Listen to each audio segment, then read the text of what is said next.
About 10 seconds, we're going to increase workload again here a little bit, Bob, all right?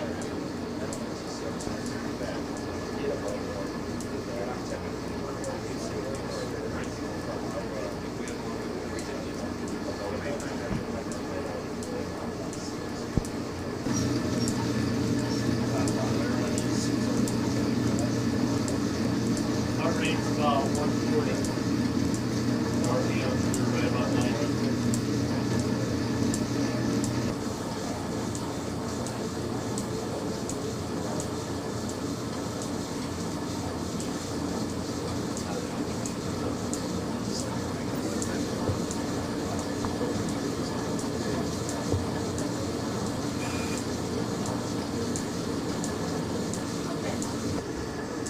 About a minute left. That's it for the submax stuff. You want to keep going?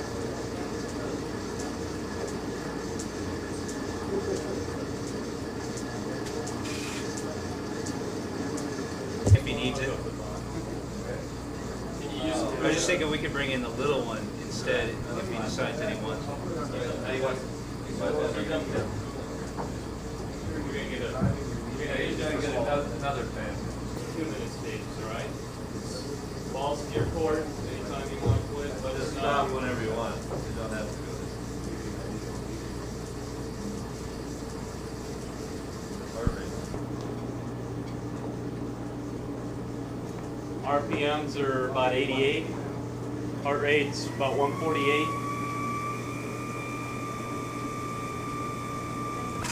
Hey Bill, when the fan that was blown on the freezer there?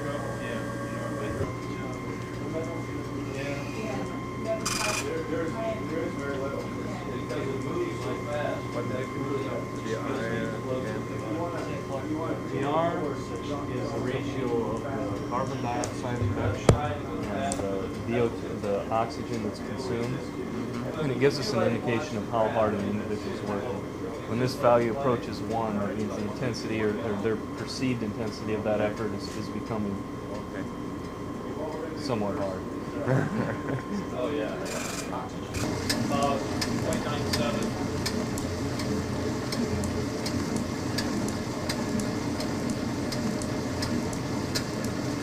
Whenever you're ready. Good, Bob. Three-quarter. R's about 128. Heart rate's right around 170. 96. Record's 202. 202. That was in the other direction. Oh, okay. This is the highest in the horizontal position, 196. Yeah. Well, yeah, we had a chair, and we were getting a little bit higher. That was good. Let me save that. Let's go for 90 degrees. Okay. Let's go, buddy. Come on. So you move the plate of the machine would move the plate to 90. In the one in Houston, the machine Works automatically coming. Okay. today we have. Okay.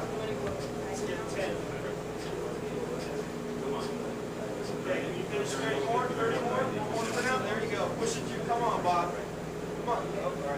And what's the max here? What's that? What's the max here? What's the record here? God, I don't know.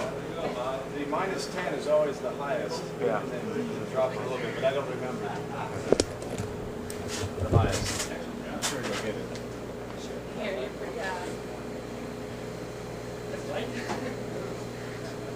Okay, whenever you're ready. No.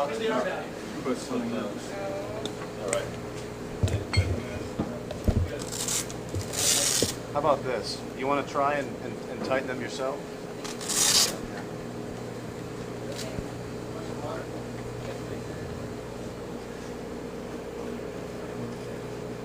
Okay.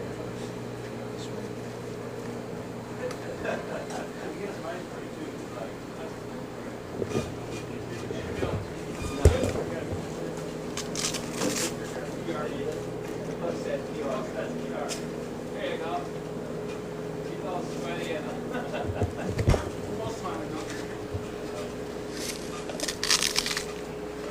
It's not so much a support there, which is important. It should have another one across the heel.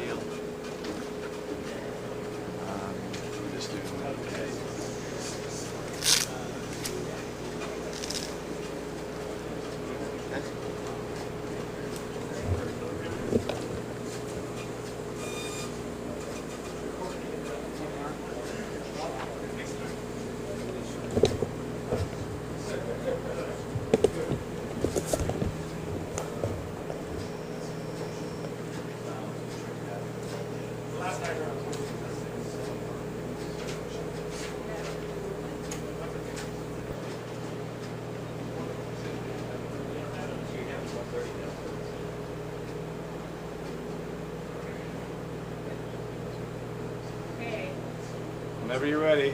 Okay.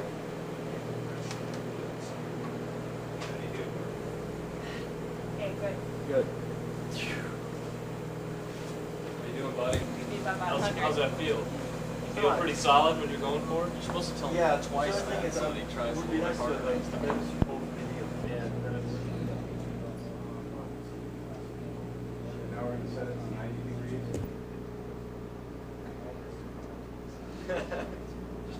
Okay, you all right? Okay. Whenever you're ready, drive your knee up in there and 5 seconds.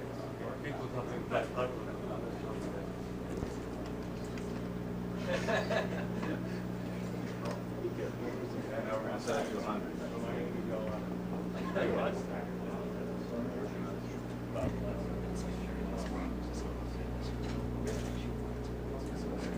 Whenever you're ready.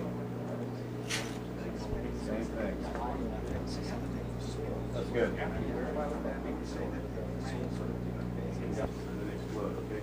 Four repetitions.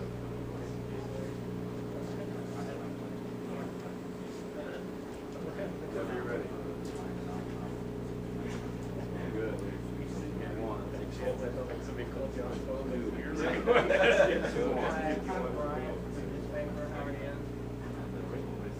One more.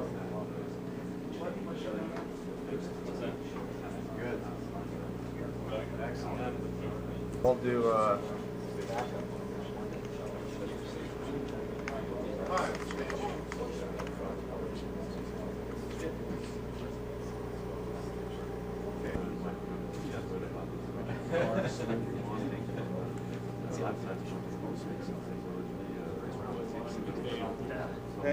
Okay.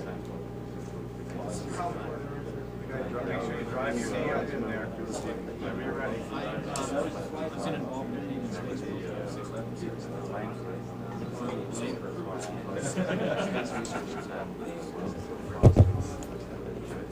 Good.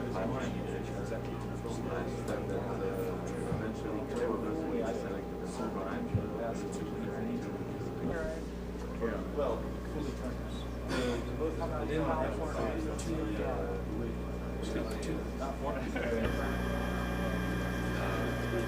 whenever you're ready, you tell me when you're ready. Yeah, that's fine. That's fine. Have you done it? No, I did make swimming. I did the bag and running. Yeah. That's a little double, fully long, you know. That's a long one. But we had a French guy who was the world champion actually. Yeah. So I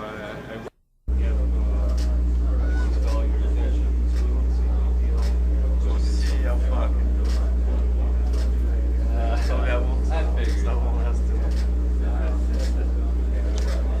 What do you want me to tell you? You want me to tell you?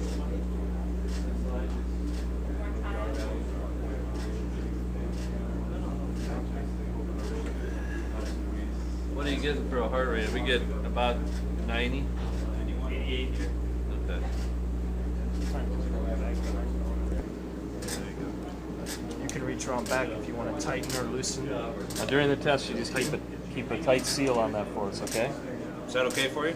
Mouthpiece? Tighter, better. Last thing we have You here don't is have to hold on. the nose clips, and I'll let you put those on yourself so you get them comfortable. There you go. You look good. Get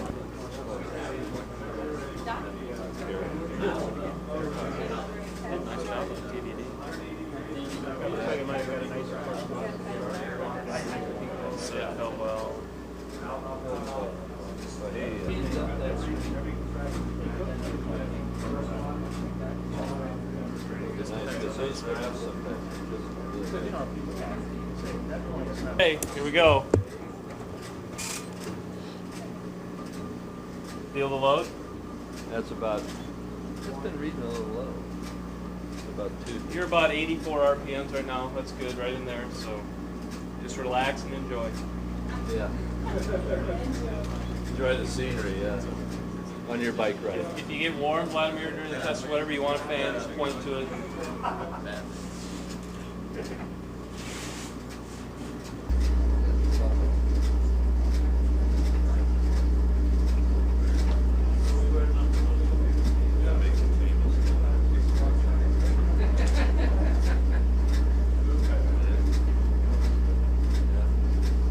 We're supposed to look official, like we know what the hell's going on. Is this a TVD? On the other tests, you're not getting enough force to have any much of a problem. So these first ones is kind of critical. Like I said, you tell me if they're too tight or too loose. And if you want to take a break during the test, I've done this test a lot. My foot starts to kind of fall asleep. I mean, it's snug, but it's comfortable. I could see, though, that after 15 minutes, I might want to let blood circulate. Yeah, feel free at any time just to say, let's take a break and loosen those up.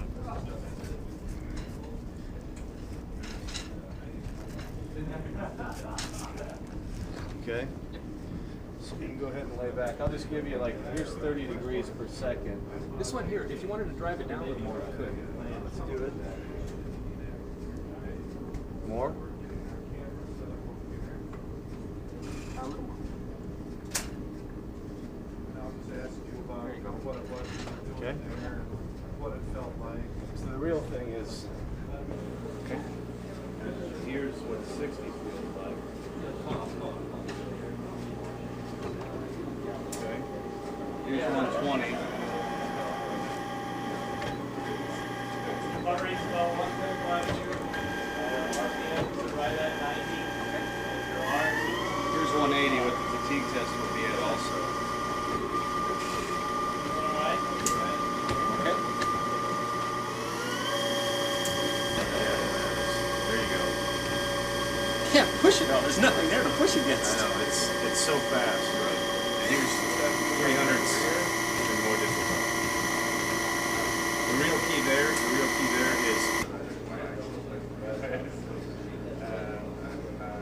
by the French space scientist 10 years ago as astronaut, pilot scientist in space. How did this come about that you got involved with the NASA? Well, as scientists, I have prepared a lot of space experiments. Heart rate 125. sure. Could you turn the speed down? Speed down. Yep, all the way up.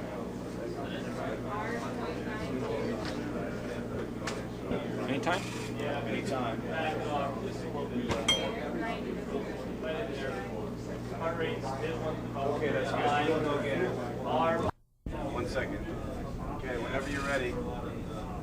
Everything you got.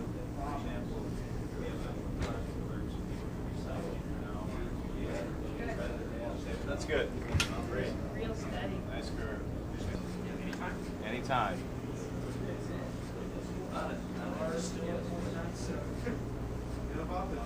Good. Nice. Guys for your support staff.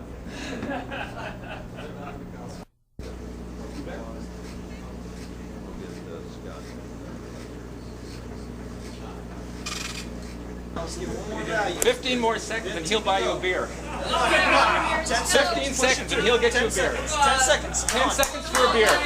10 seconds for a beer. 6 seconds to go. Let's go. Come on. Keep going, keep going. 4, 3, push, push, 2, Come on, Vladimir. 1. push, push. Job. Beer time. That's it. You got it?